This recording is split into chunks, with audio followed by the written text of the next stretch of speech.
अस्सलाम वालेकुम, I am dietitian Alishba. First of all Ramzan मुबारक टू ऑल। अल्लाह ताला इस रहमतों और बरकतों के महीने में सबके लिए रहमतें और बरकतें नाज़िल करे। मैंने लास्ट वीडियो में डिस्कस किया था कि मैं आपको गैस्ट्रिक रिलेटेड डिजीज़ की एक पूरी सीरीज़ दूंगी, जिसके अंदर हम गैस्ट्रिक रिलेटेड डिजीज़ को डिस्कस करेंगे, उनसे रिलेटेड लाइफस्टाइल मॉडिफिकेशंस और फूड रिलेटेड स्टफ़ को डिस्कस करेंगे। टाइटल से आपको पता चल गया होगा, आज की वीडियो का टाइटल है gastritis. Gastritis is the disease of the stomach, जिसमें स्टमक के अंदर इन्फ्लेमेशन हो जाती है, यानी नॉर्मल आम जुबान में हम इसको कह देते हैं कि मैदे के सोजन हो जाती है। ये होती किस तरह से, इसकी क्या वजूहत होती हैं और हम इससे किस तरह से बच सकते हैं, किन चीज़ों को हमें खाना चाहिए और किन चीज़ों से हमें अवॉइड करना चाहिए, आखिर तक ज़रूर देखिएगा, क्योंकि इसमें कंप्लीट डिस्क्रिप्शन होगी तमाम चीज़ की। डिजीज़ को भी देखेंगे और उसके साथ साथ हम इसकी लाइफस्टाइल मॉडिफिकेशन को भी प्रॉपर्ली गो थ्रू करेंगे। The first thing is, gastritis में होता क्या है, इन्फ्लेमेशन होती है। और वो क्यों होती है, वो इस तरह से होती है, चूँकि हमें पता है कि हमारे स्टमक के स्पेसिफिक बैरियर्स होते हैं, लेयर्स होती हैं। अब वो बैरियर और लेयर जो है वो म्यूकस की होती है, उसके बाद उसकी एपिथेलियल लेयर आ जाती है, लेमिना प्रोप्रिया, और इस तरह स्पेसिफिक लेयर्स आ जाती है स्टमक के अंदर, स्टमक की लाइनिंग के अंदर। क्योंकि स्टमक का एनवायरनमेंट बहुत एसिडिक होता है, तो जैसे ही उसकी म्यूकस लेयर या कोई भी एपिथेलियल लेयर डैमेज होती है, तो वो जो एसिडिक फूड होता है वो डायरेक्ट जो है वो एपिथेलियल के साथ कांटेक्ट में आ जाता है, यानी कि म्यूकस के लेयर वाले लोअर लेयर जो होती है एपिथेलियल, उसके अंदर कांटेक्ट में आ जाता है। जब उसके साथ आ जाता है तो हमारा इम्यून सिस्टम एक्टिवेट होता है और उसके लिम्फोसाइट्स जो हैं वो हमारी एपिथेलियल में जाके स्पेसिफिक इन्फ्लेमेशन स्टार्ट कर देते हैं सेल्स के अंदर, जिसकी वजह से हमारे स्टमक के अंदर सूजन स्टार्ट हो जाती है।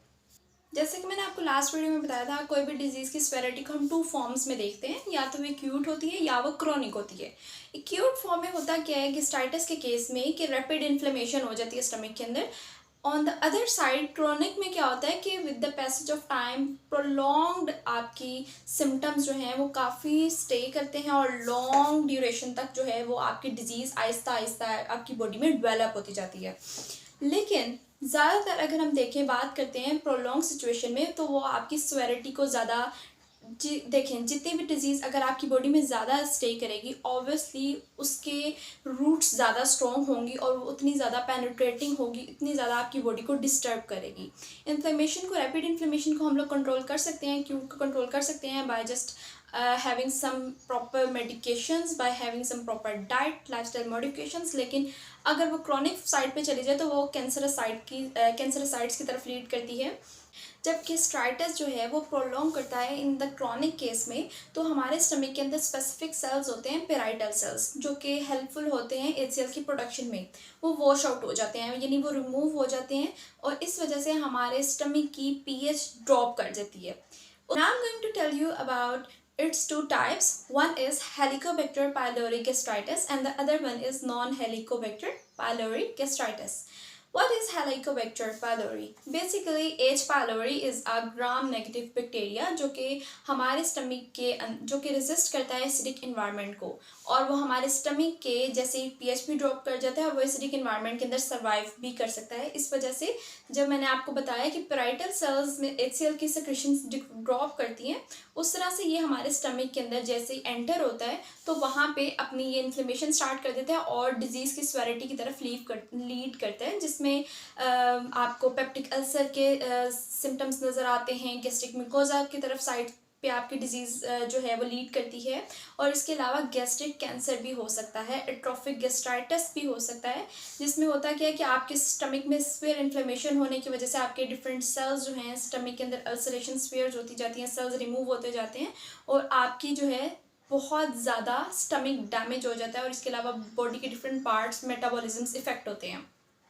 On the other sides, non Helicobacter pylori gastritis में होता क्या है कि आपके एनासिड्स के इनटेक्स की वजह से, एनासिड्स क्या होते हैं? Non steroidal anti inflammatory drugs, इसके अलावा एस्पिरिन, टोबैको और इस तरह के अल्कोहलिक कंजम्पशंस की वजह से आपकी बॉडी के अंदर गैस्ट्राइटिस की सिचुएशन होती है।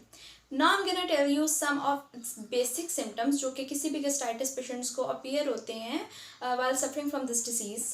नोइजिया, वॉमिटिंग, एपिगेस्ट्रिक पेन जिसको हम नॉर्मली मैदे की दर्द भी कहते हैं, एनोरेक्सिया जिसमें हमें भूख नहीं लगती, हेमरेजेस हो सकते हैं, यानी कि आपके जो एपिथेलियम के नीचे जो कनेक्टिव टिश्यूज़ होते हैं उनमें जो कैपिलरीज होती हैं वो डैमेज होने की वजह से हेमरेजेस के चांसेस होते हैं।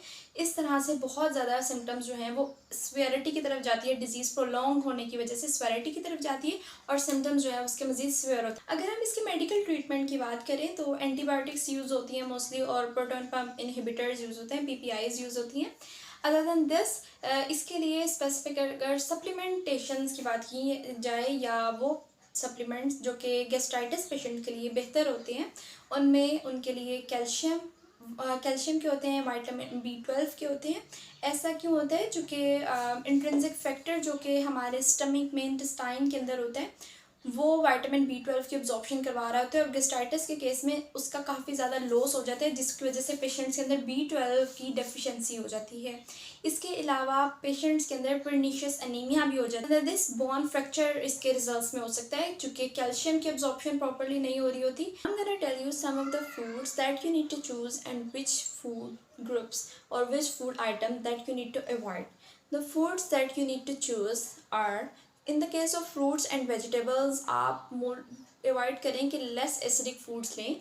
अब लेस एसिडिक फूड्स में आपको कैसे पता चलेगा? वो फ्रूट्स या वेजिटेबल्स जो कि एसिडिटी नहीं प्रोड्यूस करते। लाइक आप अगर टोमेटो को अवॉइड करें चूँकि वो एसिडिक इन्वायरमेंट ज़्यादा क्रिएट करता है, एज़ कम्पेयर टू आप उसके बदले में जो है लेस एसिडिक वेजिटेबल्स को प्रेफर करें, ग्रीन लीफी वेजिटेबल्स को प्रेफर करें। और फ्रूट्स में आप एप्पल, बनाना और सिट्रस फ्रूट्स को अवॉइड करें क्योंकि वो आपके स्टमक के अंदर इन्फ्लेमेटरी साइड पे इन्फ्लेमेशन कोज कर सकते हैं, मज़ीद irritation cause. So try to choose whole grain flours, लेकिन उसमें भी आप उसको नोटिस करें पेशेंट के साइड एंड सिम्टम्स के वो डिजीज़ से क्या आ रहे हैं। अगर एक पेशेंट को सूट नहीं कर रहा होल ग्रेन तो आप उसकी होल ग्रेन को थोड़ा सा रिड्यूस कर दें उसके फ्लोर को, ताकि उसके फाइबर कंटेंट अगर मे बी उसको अब्जॉर्ब ना हो रहा, उसकी बॉडी में स्ट्रेस सिचुएशन में ज़्यादा होने की वजह से आप थोड़ा सॉफ्ट डाइट की तरफ ले जाएं और लेस वो डाइट की तरफ ले जाएं जो कि ज़्यादा सॉफ्ट हो। और उसके ऊपर मैं एक पूरी वीडियो अपलोड करूँगी जिसमें मैं soft diet related video, food content और जो फूड ग्रुप्स होते हैं उनके बारे में मैं आपको कम्प्लीटली बताऊँगी। इसके अलावा अगर डेयरी की बात की जाए तो डेयरी में ट्राई करें कि low fat dairy food items लें, चूँकि हाई फैट अवॉइड करें। वो बहुत ज़्यादा फैटी कंटेंट जो है वो आपके अंदर एसिडिटी मज़ीद कोज कर सकते हैं, इसलिए आप उसको भी अवॉइड करें। और योगर्ट आप चूज़ करें चूँकि योगर्ट बहुत अच्छे प्रोबायोटिक्स होते हैं योगर्ट के अंदर, सो वो आपके लिए बहुत ज़्यादा बेनिफिशियल होंगे और आपके माइक्रोबायोटा को बहुत इम्प्रूव करेंगे। गट हेल्थ जो है आपकी बहुत अच्छे से रिकवर हो जाएगी। अगर मैं प्रोटीन की बात करूं तो प्रोटीन के सोर्सेज में आप ट्राई करें कि आप लीन की तरफ जाएं और मीडियम की तरफ जाएं। अब लीन एंड मीडियम के सोर्सेज क्या हैं? आप उसमें एग ले सकते हैं, फ़िश ले सकते हैं, मटन और बीफ को अवॉइड करें। अदर दैन दिस आप चिकन ले सकते हैं, सी फूड्स ले सकते हैं जो कि हाई फैटी कंटेंट में नहीं जाते या बहुत ज़्यादा फैट उनमें बहुत ज़्यादा नहीं होते, आप उनको चूज़ कर सकते हैं इन केस ऑफ प्रोटीन। इसके अलावा अगर बेवरेजेस की बात करें तो बेवरेजेस में वाटर इनटेक आप अपना बहुत अच्छे से रखें। वाटर इज़ वेरी इंपॉर्टेंट किसी भी डिजीज़ को वॉश आउट करने में अगर वो टॉक्सिक है। Now I'm gonna tell you 4 drinks that are very good for the gastritis patient. The first one is almond milk. The second one is peppermint tea. The third one is ginger tea. And the fourth one is turmeric tea. At the end मैं आपको specifically कुछ food groups के बारे में बता देती हूँ जो आपको अवॉइड करनी चाहिए। उनमें कॉर्न और कॉर्न रिलेटेड प्रोडक्ट्स जो है यानी मकई और मकई से रिलेटेड जो चीज़ें हैं वो आप अवॉइड करें। सिट्रस फ्रूट्स और वेजिटेबल्स को अवॉइड करें। बेवरेजेस को अवॉइड करें जो कि बहुत ज़्यादा स्वीटेंड बेवरेजेस होती हैं उनको अवॉइड करें। और होम बेस्ड प्रोडक्ट्स जो हैं उनको आप प्रेफर करें। ऑन द अदर साइड आप जो है वो प्रोसेस्ड आइटम्स और प्रोसेस्ड फूड्स को अवॉइड करें। That's all about the gastritis. Hope so you will learn a lot about this disease from the today's video. And if you like my videos, don't forget to like, share and subscribe. Allah Hafiz.